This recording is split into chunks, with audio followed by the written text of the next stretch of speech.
शिकते. माझ्या शाळेचे नाव जिल्हा परिषद प्राथमिक शाळा डिग्रज.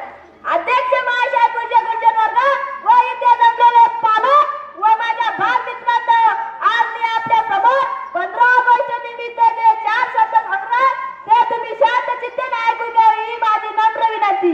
मित्रांनो, आज आपण 21व्या शतकात आहोत. सध्याचे युग हे संबंधाचे, संगणकाचे, विज्ञानाचे आहे असे आपण ऐकतो, बोलतो. आपण नेहमी देशाच्या प्रगतीबाबत बोलतो, पण मला वाटते आपणास विज्ञानाच्या प्रगतीपेक्षा माणसाच्या मनाच्या प्रगतीचा अधिक विचार केला पाहिजे.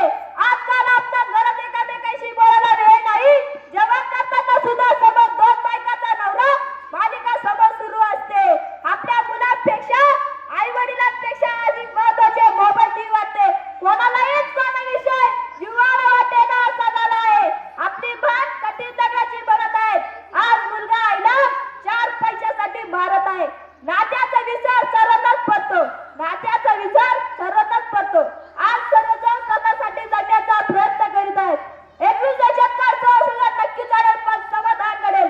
एक बाप 5 मुले सांभाळतात, त्यांना मोठी करतो, पण आज 3 5 मुले एका बापाला सांभाळू शकत नाहीत. आज अनेक ठिकाणी वृद्धाश्रम निघते आणि अनेक म्हातारे आई वडील मरणाची वाट पाहत बसले आहेत.